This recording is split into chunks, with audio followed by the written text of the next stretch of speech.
E aí eu trouxe para vocês, só para vocês imprimirem, como já fizeram, plastificarem e deixar no consultório, tá? Quais são os períodos sensório-motores, fases iniciais, eu não vou ler, porque isso daqui é para vocês guardarem. Vocês precisam observar, quando vocês fazem um ADL2, como estão essas fases, né? O que a criança faz durante a avaliação para ser um dado quantitativo, tá? Para ser um dado qualitativo, na verdade, e também o que não faz. Então, quando uma criança está no período mais avançado, sensório-motor, o que já faz? É até 2 anos de idade. Então, se você pega uma criança de 3, 4, que ainda está te dando essas características, observa que ela, além de ter uma defasagem no ADL2, ela vai ter uma necessidade de você trabalhar com ela também para ela sair dessa fase do período sensório-motor, tá?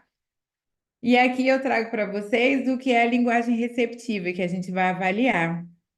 Então, é a capacidade de compreender o que ouve e lê, entendendo a entonação, a melodia da voz do outro durante a fala e do significado das palavras em seus diferentes contextos. Muito antes de começar a falar, a criança já está habilitada a usar o olhar, a ter essa expressão, tá? A se comunicar com o outro. Então, isso é o que a gente vai avaliar. Como está a linguagem receptiva dessa criança?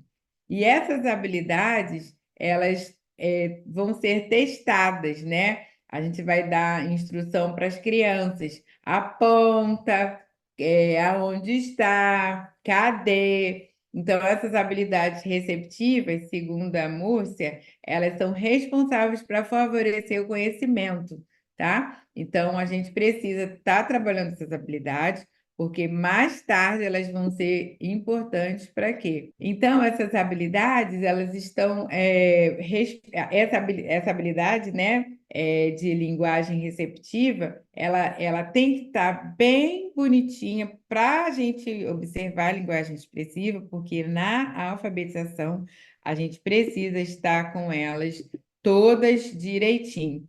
Por isso que eu falo, gente, vocês que trabalham só com pequenininhos, tentem resgatar o máximo possível de dificuldade que eles tenham. Porque quando eles chegarem no processo de alfabetização, se vocês não tiverem feito uma avaliação muito boa, um trabalho muito bom e uma reavaliação, eles vão chegar defasados lá na alfabetização. E a gente sabe quem a gente vai pegar para fazer essa avaliação?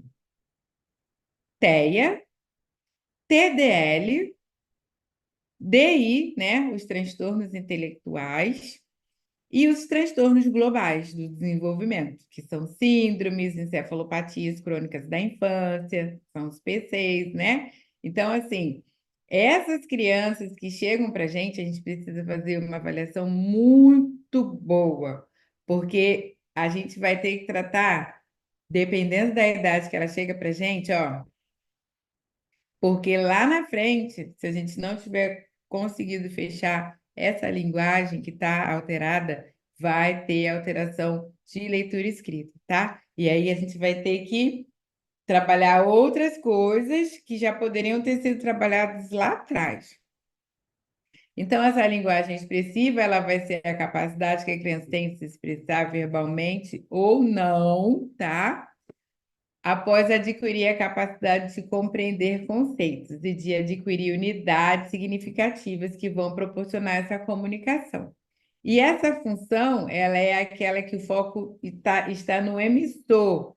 Então, a criança está lá, observando você e vai estar elaborando mensagens internamente, tá? Para estar se expressando. Então, a expressão, ela é para gente que depois desenvolve normalmente todos esses aspectos, ela é importante porque ela vai identificar opiniões, ela vai sugerir emoções, sentimentos. Então, por que alguns TEAs têm dificuldade na parte de emoção? Porque a linguagem expressiva está alterada. porque a pragmática está alterada, né? Essa troca, essa interação, essa intenção comunicativa está alterada. Então, eles não conseguem observar, identificar opiniões, a parte das metáforas, tá? Por conta disso. E aí, vai estar importante para a gente estabelecer regras básicas do nosso cotidiano. Eu gosto muito de falar sobre os marcos do desenvolvimento, porque como a gente vai atuar em crianças de 12 meses a 6 anos e 11 meses, que é a faixa etária da avaliação do ADL, a gente precisa saber como é que essas crianças estão. Então, eu trouxe aqui para vocês, também não vou ler, o que que vocês vão observar no decorrer também do desenvolvimento das crianças de vocês, tá? Então, de 2 a 3 anos, como a criança tem que estar, né? Que já tem que ter frases de 3 a 4 palavras. Tem criança que chega para a gente com 4 anos que não fala nada, tá? Então, a gente tem que ficar de olho já também aqui no aspecto fonológico, ó. Quais são os fonemas que a criança tem que ter, de 3 a 4 anos, o que a criança tem que ter também. Então, assim, uma criança de 3 anos, ela já começa a ter plural. 4 anos, a criança tem frases longas, né? Então, como é que a gente pode estar recebendo crianças de 3 anos e meio que só soltam palavras, que não tem um encadeamento de frases, né? E aí esses slides, eles são autorizados a vocês, pode mostrar para os pais, né? Inclusive, os meus livros eu dou também para os meus pais que chegam com dificuldade em saber o que acontece, a idade que tem, porque eles não têm, assim, informações sobre isso, né? Vai no pediatra, o pediatra fala que é normal, que é preguiça, que cada criança tem seu tempo. Não é, hoje a tecnologia está voando aí pelo mundo. As crianças já nascem quase falando. Então, não dá para a gente aceitar que isso é normal, que seja normal. Então, crianças com 5 anos já têm 1.500 palavras, e tem mesmo, né? Então, já discrimina longo e curto, por isso que quando vai fazer uma alteração de um exame de processamento auditivo, já pode fazer com 6, 7 anos, tem uma testagem.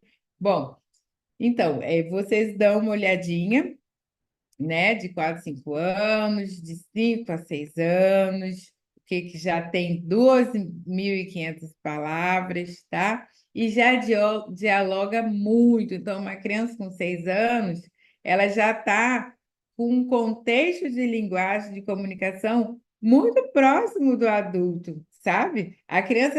Hoje as crianças já têm uma flexibilidade mental, já se comunicam, elas têm umas gírias, elas têm uns negócios que às vezes eu tenho crianças na minha família que não têm atraso de linguagem e que elas vêm com os negócios que eu fico assim, gente, com 6 anos, acho que aprendeu isso. E eu sei que vocês também têm vivenciado esse momento.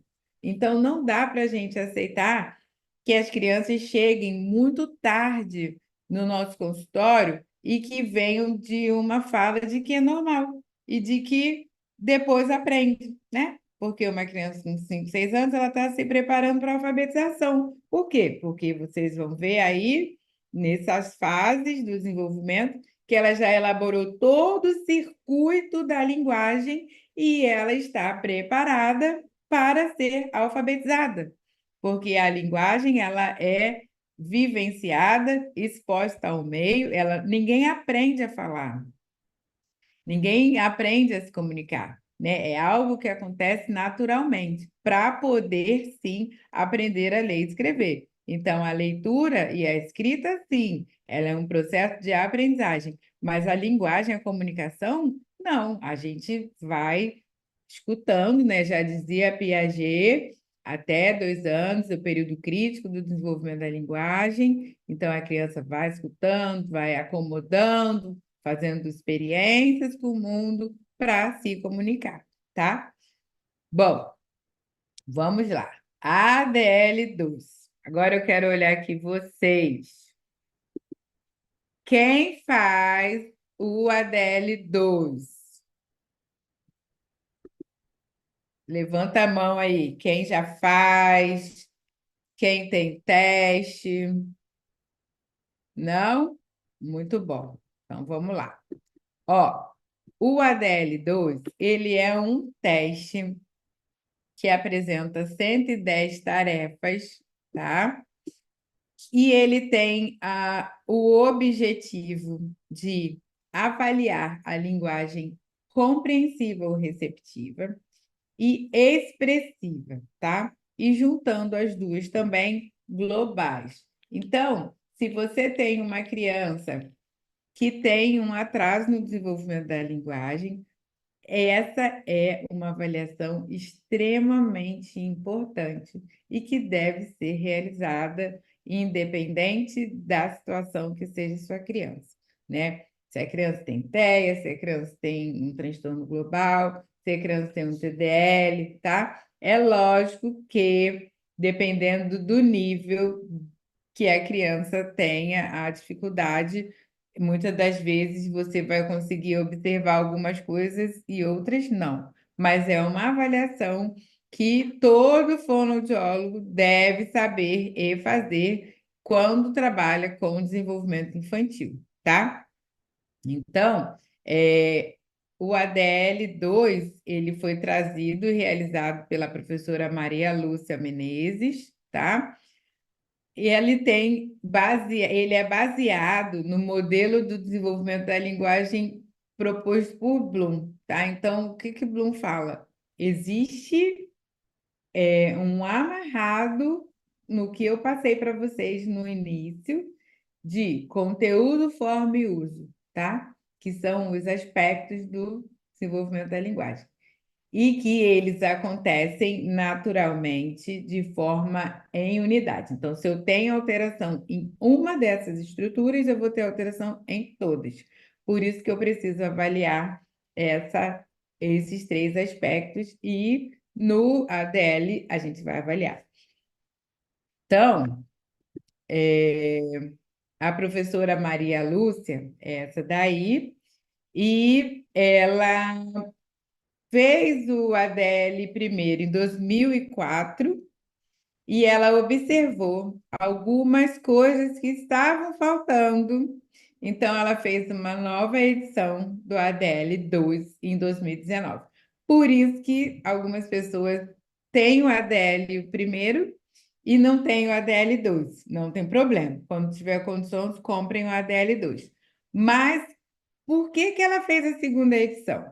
Porque no primeiro ADL, essas esse manual de avaliação, né, da linguagem compreensiva e da linguagem expressiva, eles eram juntos. Então, muitas pessoas ficavam com dúvidas como fazia e tinha que ir lá atrás do livro, ir lá na frente. Então, ela resolveu fazer uma nova edição com manuais de avaliação separados, tá? E incluiu também uma parte de fonologia, tá? A partir dos 3 anos de idade, que também não tinha no ADL1, e incluiu uma ficha cadastral da anamnese, tá? Que também não tinha. E aí ela observou que as crianças poderiam ter mais chances de serem aproveitadas no decorrer da avaliação. No primeiro ADL, a gente já fazia o cálculo, a quantificação a partir de 12 meses. No ADL2, a gente vai ver no manual do avaliador, aqui atrás nas tabelas, que a gente só vai quantificar crianças a partir de 3 anos de idade, de 12 meses até 3 anos, a gente vai quantificar aqui na tabelinha para observar o que a criança tem e o que a criança não tem, tá? Por quê? Porque a professora Menezes começou a observar que até 3 anos a gente podia estar classificando um atraso moderado, leve ou severo, assim, de forma errônea, porque a gente sabe que a criança tem um boom. né, no desenvolvimento da linguagem. Então, ela preferiu avaliar agora, no ADL2, essas crianças a partir de 3 anos de idade. De 12 meses a 3, a gente observa só dados qualitativos que vão nos servir para estarmos trabalhando no decorrer da terapia.